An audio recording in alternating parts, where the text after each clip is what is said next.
Synopsis of the Books of the Bible. Minor Prophets. By JND Darby. Micah. Chapter 7. Micah as the intercessor before God. In Micah 7 the prophet takes the place of intercessor before God, in the name of the people, presenting to him at once their deep misery and their iniquities, see note, speaking in their name, and identifying himself with them, or, more exactly, he takes up the reproach of the city, Micah 6 verse 9, beginning with her grief at the state she is in, but passing on, as we see often in Jeremiah, to his own distinct prophetic office, and so marking out the position of the remnant, speaking, but with the divine mind, as in the midst of the people, having their place, but judging their conduct in it, yet with all the interest attached to the love God bore them. He seeks anxiously among the people for something suitable to their title of the people of God. He finds nothing but fraud and deceit and lying in wait for blood, that they might do evil with both hands earnestly. Still, all is said in the way of the city's confession, so that out of this she can look, as bowing to God's hand, to one who will himself plead her cause and execute judgment for her. Note. This character is one of the most touching features of the prophetic office. If, said Jeremiah, he is a prophet, let him make intercession to Jehovah, that which is left may not go to Babylon.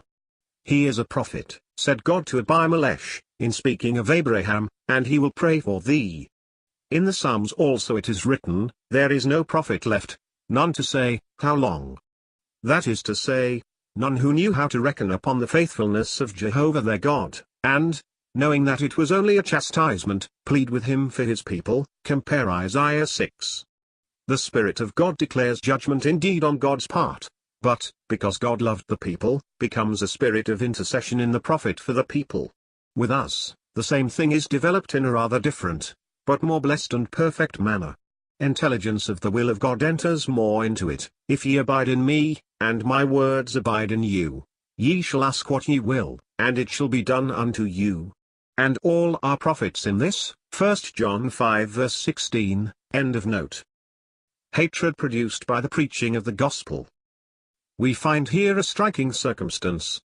The Lord Jesus declares in the gospel, that which the prophet describes, as the height of iniquity, should be produced by the preaching of the gospel. Such is the iniquity of the heart which the light brings into activity, stirring up her hatred which is only the more exasperated by the nearness of its object. The effect produced by the Spirit of Christ. The effect on the prophet of that which he sees around him, that which the Spirit of Christ produces, where he acts in view of the all-pervading evil, was that he looked to Jehovah and waited for the God of his salvation. He takes the position pointed out as that which Jehovah could recognize. He accepts the indignation of Jehovah until he himself should plead the cause of his servant.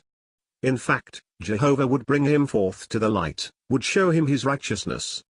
The deliverance should then be complete, and she who said to Jerusalem, where is thy God? The constant cry of the unbeliever, who rejoices in the chastisement of the people of Christ, as in the sufferings of Christ himself, mistaking these righteous dealings of a God whom he knows not, she who rejoiced in the abasement of those whom Jehovah loved, should be trodden down as the mire of the streets, verses 7 to 10. Israel regathered, led by Jehovah as a shepherd, and planted again in the land. From that time they should come from Egypt, from Assyria, from the seas and the mountains to the rebuilt city. But before this, the land should be desolate. Nevertheless, Jehovah would lead his people as a shepherd and plant them again in their land as at first, and God would show forth his marvelous works, as when he brought them up from Egypt, and the nations should be confounded at all the might of Israel and should be afraid before Jehovah their God. The goodness of a pardoning God who delights in mercy and keeps his promises. The last 3 verses of the prophecy express the faith and the sentiments of adoration that fill the prophet's heart at the thought of the goodness of God, who pardoned the iniquities of the people and cast their sins into the depths of the sea, who delighted in mercy, and who would perform his promises to Abraham and that which he had sworn unto the fathers in days of old. Who was a God like unto him, who manifested himself in his ways of grace towards his beloved people, towards the feeble remnant despised of all, but whom Jehovah in his love never forgot, in his faithfulness never forsook, in spite of all their rebellion.